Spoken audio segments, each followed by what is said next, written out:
Game consoles have a long, cursed history of adding keyboards to their controllers. Whether it's the infamous ASCII GameCube controller, beloved 360 chat pad, or this random PS4 keyboard attachment that came with one of my eBay lots, they're all beloved abominations in the best way possible. That's why, while Chris and I were recently noodling around Micro Center, we couldn't help but pick up the most cursed controller to date, the NewType wired Switch keyboard. As the name suggests, it's a wired, chiclet keyboard with Joy-Con rails specifically for use with the Nintendo Switch. Based on the 2019 copyright date and the thick layer of dust we found on the box when we bought it, it was clearly the hottest Switch accessory that we were extremely fortunate to find in stock. But you might be asking, what is the use of a keyboard with a Switch? Well, I had no clue either, which makes it the perfect opportunity for us to check it out together. Inside the box is the keyboard itself, along with a handy sheet of paper explaining how to use Joy-Con rails, if you didn't already know. At 8.5 inches by 4 inches and a weight of only 265 grams, the keyboard itself is about the size of an OG Switch with the Joy-Con rails attached, while only being a little lighter. While I wouldn't describe the plastic shell as premium, it doesn't feel as cheap as I might have expected. Plus, the rigidity of the frame overall makes for a design that seems ready to snap in half quicker than it'd flex or bend, which is appreciated. The 60% layout on display here is notably compact and would be perfect if my hands were half the size. Given the context, the cramped layout makes sense, but as an actual keyboard, lends itself to either a steep learning curve or thumb typing. Luckily, the keys don't feel terrible as far as membrane keyboards go. Each key press feels firm with a reasonable amount of travel for the form factor. Each keycap even has a little bit of texture on it for a more tactile feel. It wouldn't be winning any awards, but I've definitely used worse keyboards in the past. As for the Joy-Con rails, they're mostly ornamental, similar to a Joy-Con grip.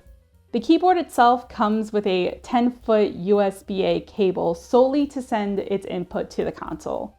The rails themselves have no conductive material for charging or other types of communication.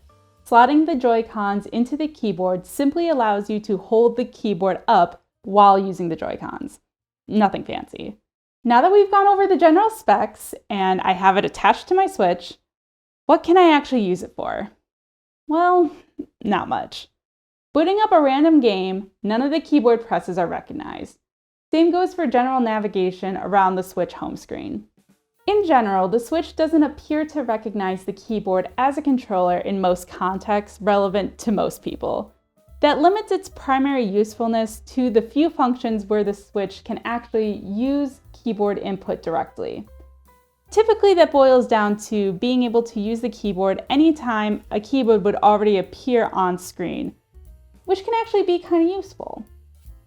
For example, if I want to post a screenshot or clip to social media, a full keyboard is much easier than navigating each letter with a thumbstick.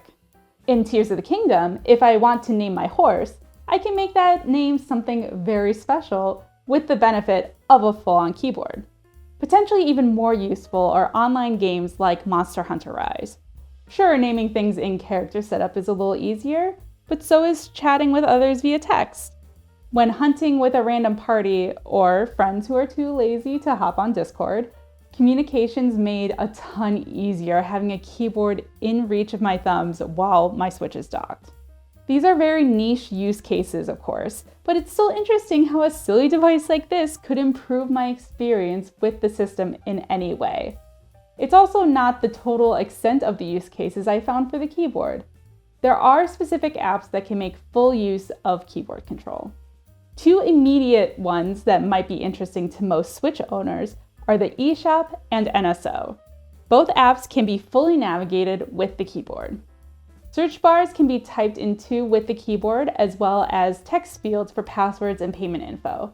It's a minor thing, but is actually extremely useful for anyone who wants to quickly search for a game to buy. There are also a handful of games on Switch with full support for a keyboard as a controller. Games like Game Builder Garage, Tactics Ogre Reborn, and Factorio all support hooking up a controller and mouse for easier gameplay, which is actually really cool. Consoles in general have been slow to adopt more keyboard support over time, and it's interesting to see how at least a few games on Switch support it. But that's not even the best part. Did you know that you could play Doom with a keyboard and the Joy-Con at the same time? I didn't before, but I'm glad I do now. WASD handle movement and Q and E switch weapons. Meanwhile, the right Joy-Con handles aiming and firing. It's kind of crazy how well this works. Once I adjusted to the slight awkwardness of the controls, it felt oddly good to play with any deaths, feeling like that great balance of fun controller jank. Admittedly, the keyboard does take a little bit of balancing to hold above my lap, and I'm missing the full-size keys even more while using it as a controller. But it's a fun handicap for this sort of game, and I feel like a ton of folks would get a kick out of it. Oh, and based on what I've read online, Quake, Quake 2, and Doom 2 also have the same support. If you've been searching for a new way to tackle these classics, this may be up your alley. At $25, I'd say it's not too terrible of a gimmick controller for anyone willing to embrace the inherent jank. But yeah, that's kind of the gist of this keyboard. It's a neat curiosity that does exactly what it claims, provides keyboard input to a Switch. For folks playing very specific games that have chat functionality, or could be made more interesting with keyboard controls, I think this could be a pretty neat addition as something cheap, compact, and sort of handheld. I'll leave a link to the Amazon listing in the video description if anyone is interested in checking it out.